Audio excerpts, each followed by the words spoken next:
You're listening to episode 168 of the Christian Travelers Network. Today's topic is RV ministry.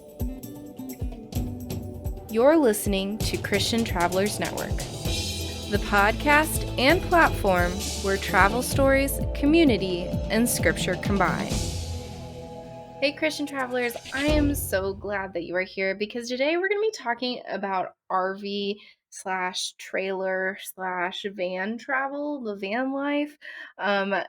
Many of you know that kind of lifestyle has really blown up during and post pandemic. But before we dive into that, I want to once again point you to our website, christiantravelers.net. There you'll find other faith and travel resources, links to our online community and social media, etc. And if you missed it a couple episodes ago, we talked about our online platform that's launching soon. You're going to want to check that out and join our email list so that you know more about this awesome community. But without further ado, let's go ahead and get into RV ministry. Now, what exactly is RV ministry? Well, I can remember a time when my grandparents traveled around in an RV and they got to see parts of the United States while also doing construction for churches. I think my grandpa helped a lot more with the building of things, but the women were kind of a missionary league. They often helped with other forms of community service, from luncheons to the quilters group to just different things that was more in their interest. Now, I understand, sometimes the women were helping build things and vice versa, but that was kind of what my grandparents did. For the longest time, RV life was something either advertised as something that, people do in their retirement days, or they do if the budget's tight and they kind of live in a trailer park area. Don't really move around a lot, but they're much more of a stationary, tiny home. Which that's another thing. Tiny homes have really blown up. I don't know if you've seen that in your community, but I've seen it here in Nashville. So I decided to take a little bit of a closer look at what RV travel is like and what kind of ministry opportunities are out there, and if some of those past beliefs are still true. As I looked for online RV ministry communities, I found that either the websites haven't been updated in a long time, or a lot of them are still very largely geared towards service project construction and seniors. It's very interesting that is at large what the community is advertised for, but I know that there are other communities out there. For instance, I found a Facebook group for Christian RV living, and this group is filled with over 60,000 individuals, all ages, all different lifestyles. Some of them have much more of a nomadic lifestyle, working remotely as they're traveling, whereas other people are doing more work camping, where in exchange for living here, you work at the campground or the retreat center or wherever you're staying in exchange for being on the property. There's all different kinds of lifestyles and things out there, but one thing that all of these have in common is a love for the Lord and a desire to witness. When you take your home with you, you have the opportunity to be a light wherever you are and to bring people into your home as you get connected with the community. And I think that's one of the things that initially drew me to RV living lifestyle. Not that I'm currently living it, but there was a season where I love the idea of making a schoolie, which, if you don't know what that is, it's when you take a school bus, you gut it out, and you design it into your own home. Now, my construction level understanding is here, and I know it would have to go here, but the challenge of getting there really is inspiring for me. And I know there's many RV renovators who actually flip RVs and renovate them on a regular basis, but it's that Christian element that makes RV ministry different.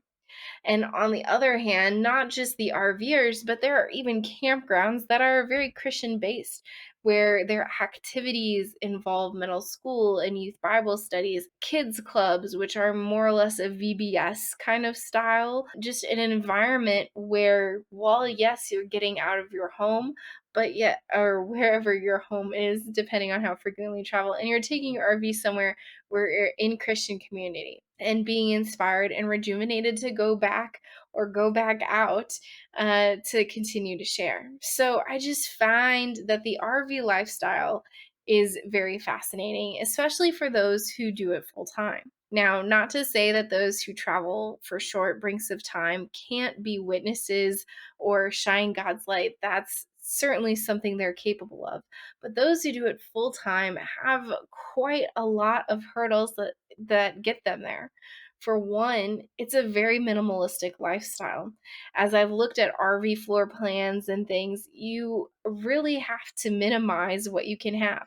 Some people navigate this by having a storage shed or a family member who stores their old things, but oftentimes part of the process is selling their things, getting rid of them, giving them to charities before they move in full time into their RV. There's also different types of RVs. Some get pulled behind a vehicle, some can drive themselves. There's different ways of traveling with an RV. Some pull a vehicle behind them so you can still get out and navigate without your RV. And I've looked at those in more detail as well. And if you were thinking about renovating one, there's pros and cons to all of those methods. But as I've followed other RVers, I see that oftentimes they end up switching vehicles quite frequently. One of the thoughts I personally had with going into RV travel would be that it would be cost saving, but that's not always the case. Depending on what kind of vehicle, whether you're pulling it or the vehicle can drive itself, determines if you're going to need diesel or not, and the costs that go with that. It depends on how frequently you move about or how long you stay in a place. Oftentimes, campgrounds give discounts for RVs that stay for over a month. If you are one who likes to go to a lot of places, you have to have or diesel to get you from point A to point B. You have to be able to um, kind of pay for where you're staying. Although there's also the option to boondock, which is a fancy way of saying live totally off the grid. Sometimes you see RVs that are decked out with really high tech gear and sun panels, and they figure out how to basically live off the grid for a period of time. Most people that I've seen or followed maybe do it for up to a week, but that means you're limiting your showers and how because you're limited to how much water is in your RV unless you can find some kind of water pump to refill it. And then you have to be dumping out the black water or the septic water or whatever, and just like maintaining your vehicle. It is a vehicle, so its value does go down in time, just like buying a car. As soon as you drive a car off the lot, the price goes down in value, and the same can be said of an RV, even if it's been flipped. While that might bring its price up a little bit, the amount of miles that it's been through does impact how sturdy and secure of a vehicle it is. If you're thinking about traveling full time in an RV or a trailer or a van, there's just a lot of things to be comprehending. So I highly encourage you to find an online community geared towards RVers who can share their tips and tricks, whether it's that Facebook group. I've seen some RVers for Christ, where they do different international or community rallies and they gather together to worship and to be witnesses. There's just a lot of different opportunities when it comes to RV travel and a lot of things to consider. I know I'm not the expert, maybe you are. So I encourage you to go ahead, share some comments below about your experience being an RV where you find your community, what you've learned along the way, how you've gotten to be a witness, or how you've seen God acting in your own RV travels. We're so glad that you're part of this community, and we continue to encourage you to travel and explore God's creation as you witness to those around you. If you like today's episode, I highly encourage you to check out episode 84, where I outline in a little bit more detail what RV life looks like, some of the pros and cons, and we weigh those out, and also some more decisions that go into how to choose an RV, etc. I also encourage you to check out episode 145, God Has Wired Us to Be Explorers with Samuel Chestnut. He explores many different forms of travel, not just RVs, but the different ways in which we can explore God's creation and how He has impacted us to be explorers for Him. Well, I hope that you've enjoyed today's episode, and until next time, safe travels and God bless.